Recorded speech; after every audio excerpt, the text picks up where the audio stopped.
Hello and welcome to the Annuity Straight Talk podcast, episode number 147. My name is Brian Anderson, founder and creator of Talk.Com. Writer and creator of all these podcast episodes. Don't know where it comes from. Oh, yeah, I guess I do. It comes from you guys. Thank you so much for joining me again, providing me the opportunity to share my knowledge and answer your questions. Please like, subscribe, or comment on any of your favorite podcast platforms or on YouTube. Share it with your friends. Get it out to people who you think might need some help, because that's what I'm here to do. I'm just here to help everybody. I'm going to talk about this week about something I should have done last week. We're going to talk about surrendering an annuity. It's been very popular. The previous episode, I talked about all the money that's leaving Allianz, and still people are coming, hey, is the bonus is so good? Is it a good deal now? Well, it's the same product. Anyway, that's not what this is about. We're going to talk about surrendering your annuity. So I'm going to share my screen, give me myself a visual aid. And if you want to read it, it's on the website, annuitystraighttalk.com. If you want to make an appointment and talk about your scheduled call, I will give you a call. If you do that, name, email, phone number, time zone, time, a couple notes what you want to talk about, I will call you. So if you would have asked me probably up until 2 years ago, because this has happened a lot, I would have told you never, ever surrender an annuity early. Early withdrawal charges, surrender charges, it almost never made sense. And new contracts, making up losses would be difficult. There were a lot of opportunistic salespeople that took advantage of others. Hey, there's a bonus. And the funny thing is 10, 12 years ago, people were doing it just for the bonus, but they were getting out of a contract with pretty solid rates and going into a contract with lower rates. All they were looking at is the bonus. This gave me a lot of ammo to talk about crazy sales pitches and sales practices. I don't like it. They use the bonus as a bait, and that's a lazy agent. That's somebody who's not very thoughtful. It's someone who gets mad at you when you ask questions. How dare you question me? There are a lot of people out there like that. I hear the stories all the time. So what made this possible in the past is because of market value adjustments. It's a positive or negative move based on changes in interest rates during the contract term. If you surrender a contract 4 years into it and it's early, if the rates have dropped and there's going to be a positive market value adjustment, that often wipes out the surrender charges. So it can work for your benefit. A lot of people are doing this. Wow, I can get out because the MVA is positive and I don't have surrender charges. But the problem was they're leaving a contract, getting into something with lower rates, and they didn't think it through. And some guys just trying to make a commission. It looked good right now, but in the long run and over the years, it turned out to be like, hey, this isn't as good a deal. And I heard from a lot of people that do that. I remember one couple I told, this is probably 12, 13 years ago. We got a positive market value adjustment. I looked at their contract. The rates were good. Contract was doing fine. I said, no, do not ever do that. And I said, if anybody ever tells you to surrender that thing early, you give me a call and I'll tell you why they're wrong. And they ended up doing it anyway. A couple of years ago, hey, yeah, so we did. We got out of that and got this new contract. And then they had garbage rates from 2013, 2014, something like that. Anyway, so things have changed now. Higher rates than existed a little more than 2 years ago. Everybody knows this. It's been the topic of a lot of podcasts, payout rates, growth rates, all that stuff. But underperforming annuities can be swapped for higher income or growth potential. That's what we did with the Allianz podcast a couple of weeks ago. We demonstrated that she can move the money, pay a surrender fee, and get substantially more guaranteed income than she would have been able to expect with the current contract she was in. That's not to say that what she did was wrong earlier. Maybe you did the best thing you could do. Talked to a lot of people since that episode came out that said, did I buy a bad thing? No, you bought it in 2020, 21. And some stuff early 22 before rates came up. You can get out of that stuff. And it doesn't mean you did something bad in the past. You did the best thing you could at the time. Conditions have improved and you can maybe do a little bit better. So then I had an agent or an advisor ask me, hey, I've got a lot of people sitting in these contracts. What do I do? And so this is kind of for him, maybe a guide of what you have to look for and how do you got to do it. So there is a trade-off, however, for this.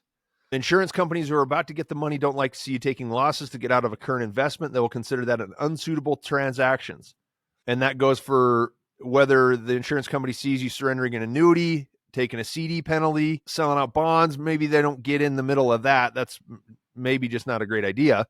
And even contingent deferred sales charges on mutual funds is what penalties are there for you liquidating the current investment, whether it's an annuity or something else. So all those penalties have to be of the current investment must be disclosed as part of the suitability review, like I talked about last week. Insurance company wants to cover themselves in the case of future liability. Say, okay, we have to determine that this is right. If the receiving company, the insurance company that's going to get the money, thinks the losses are going to be too high, then they'll deny the transaction. This happens a lot for agents that don't understand the rules, so that's what I plan to explain. Currently, right now, I'm replacing a contract that was written 2 years ago where the surrender charge is too high, but we separately applied for an exception because the income increase for the new contract is so substantial for the contract owner.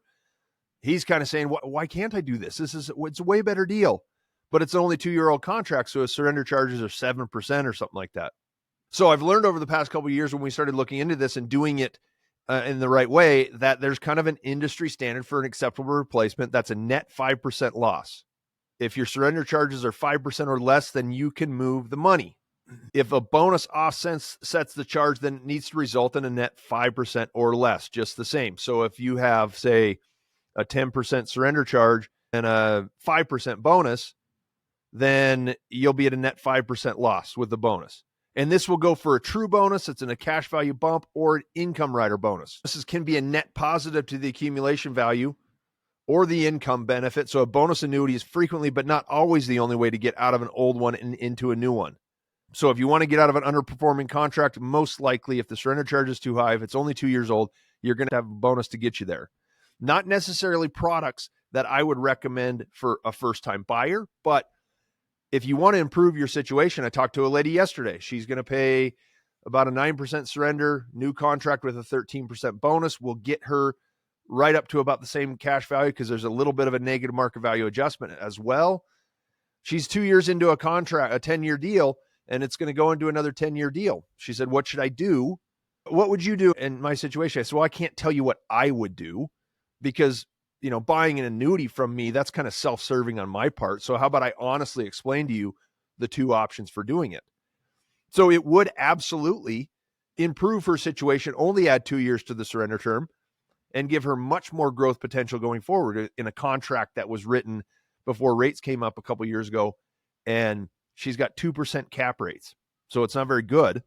Or she just rides it out and sits there and doesn't make a whole lot of money. Okay. So those are the objective facts.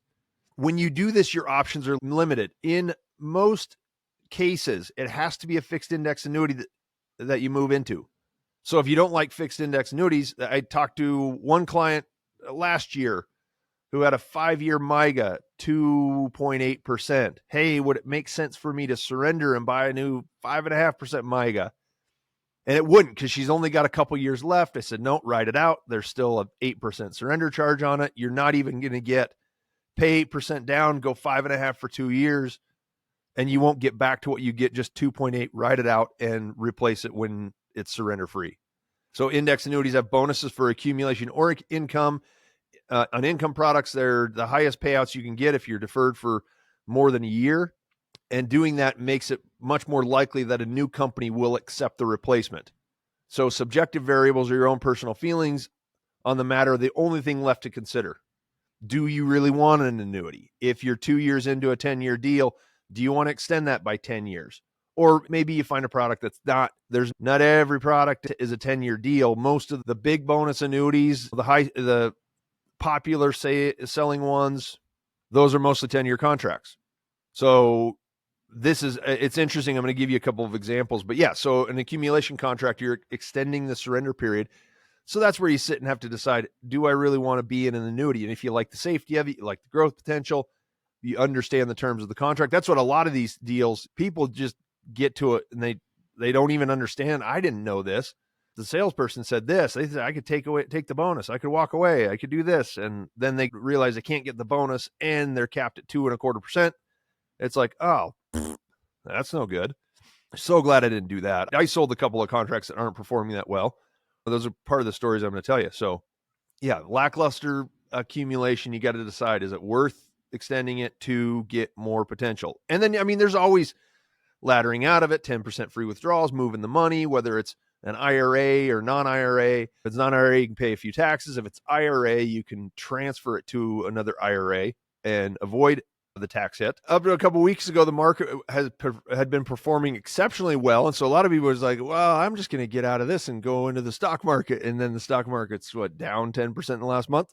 So maybe it keeps going, maybe it doesn't. If you're inclined to take the money and go back into the stock market at an all-time high, exactly what Warren Buffett for years has been telling people not to do, then you got to decide, would you even want an annuity if you're inclined to take that risk? But remember, you bought the annuity so you could be safe.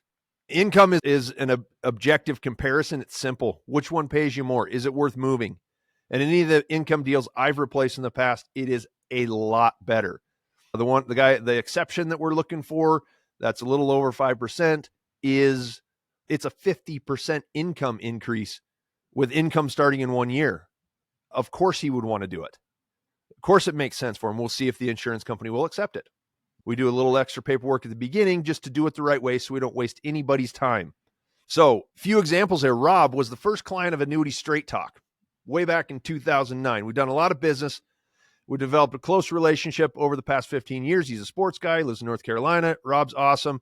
We got a lot to talk about. We have a good time when we get together. So he bought an index annuity from me in 2020. Rates were really low. His average performance was around 2%. His first year, he looked at it. Well, actually, in 2022, he looked at it and he took a free withdrawal out of it and put it into a money market fund. That's kind of what, again, I work with you over time. I've had a couple other people do the same thing. It's like, yeah, take your free withdrawal, rebalance, move out of it. I got an old newsletter, How to Get Out of an Index Annuities, talk about how much liquidity there actually is. After that first year, rates rose substantially. And he's a very conservative investor. So he's going to do safe stuff no matter what. So he decided to purchase a new fixed index annuity. He got a 12% bonus, gave him a net positive account value. Plus the new contract has twice the growth potential of the previous one. He had 7 years remaining on the first contract. He would extend that to 10 years with the new contract. That didn't bother him because there was no plan to touch the money for retirement. He didn't really need it. He might dip into it every now and then, but big deal. I don't know. I'm a conservative guy. It's okay if I have money sitting there. So he didn't mind going from 7 back to 10. He just wanted safety and decent growth potential.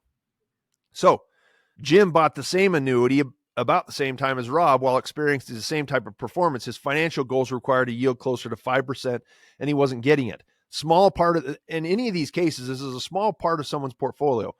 It's not like all hopes and dreams and financial outcome is dependent upon the performance of that contract. For these scenarios, this was just safe money. Okay? He wanted 4 to 5%, and he wasn't getting it. So again, a new annuity would result in a net positive account value with higher growth potential and a better chance at meeting his goals. So he decided to swap to the better contract, the new contract. This is a kicker, which I tell everybody now because I learned it earlier this year. When the contract was issued, he noticed the surrender value was 10% lower than the previous contract surrender value. So you're cutting off 7 or 8% of the account value. That's the new value. And then the surrender charge is 10% of that. In this case, it was $104,000 or $5,000. The surrender value was $96,000, and the new surrender value was $86,000 or $87,000, whatever it was. But he looked at it when he saw the new contract. He said, "Where'd my money go? It's all lower." Well, the account value included the bonus was actually higher, more than what he had started with. But when the reality set in and he looked at it, the surrender values are lower, made him uncomfortable. So we free looked the new policy. It was within the same company. It was a quick phone call. Hey, listen, he wants to unwind it. Boom, he's out. They reinstated his old contract. He's back to 7 years of surrender schedule. So I just want to make sure everybody gets what they want. I don't really care. Then this guy from just a couple weeks ago, Marty, he had a variable annuity with high fees and market risk that he'd rather not have. He's got a 7% surrender charge remaining. A bonus on an index annuity is about his only option to increase cash value and get protected growth in the future. But he had talked to a lot of people and everyone had different ideas about the new product and company. And of course, I thought mine was the best, but first needed to ask whether he does in fact want to use an annuity. So when I said, "Do you actually want an annuity?" Because I felt like I don't really like getting into aggressive competitions with other people. It's like, hey, I had a big income deal come in a couple weeks ago, and the guy said, "I want this." And it was a big case. He said, "I'm talking to this person and this person. I'm going to talk to everybody." And it's like, you know what? Here's the 3 best deals. Talk to whoever you want. I don't care. I don't want to get into it. So this guy talked to, Marty talked to a lot of people. And I asked him if he really wanted it. And he kind of paused for a few seconds. And I don't know what he's going to do, but I could tell, in his voice at the end of our call, I really got the feeling that he'd rather just surrender the contract and choose a different investment altogether. That was always an option. It's like, all right, well, you're taking a hit. And in a lot of cases, you can get out with about what you put in to start with. It's not necessarily always a huge loss. It's just you lost the time. But he might choose a different investment, and I think that might suit him, but he's going to decide. And he's also got other advisors and, of course, his asset investment manager. No, you need to go buy NVIDIA. Just kidding. He didn't say, I don't think he said that, but okay. So having the ability to surrender an annuity and get something better allows you to really solidify your goals. Again, it's like sitting there after a couple of years. Hey, this isn't working out. The rates were low. They're better now. Do I really want to take this path? I tell a lot of people that buy index annuities to begin with. It's like, you're really going to get it after 2 or 3 years. Several people have surrendered income contracts. They've realized after a few years they don't even need the income. Sometimes it's like, oh, I bought this income deal. It sounded good. The guaranteed 8%. It's not growth on the money. Then they figure out it's an income. Oh, I don't need the income. So they'll pull it and they'll do something else. After a few years of experience with an annuity, you'll know whether you want to continue doing the same thing or take the opportunity to pursue something else.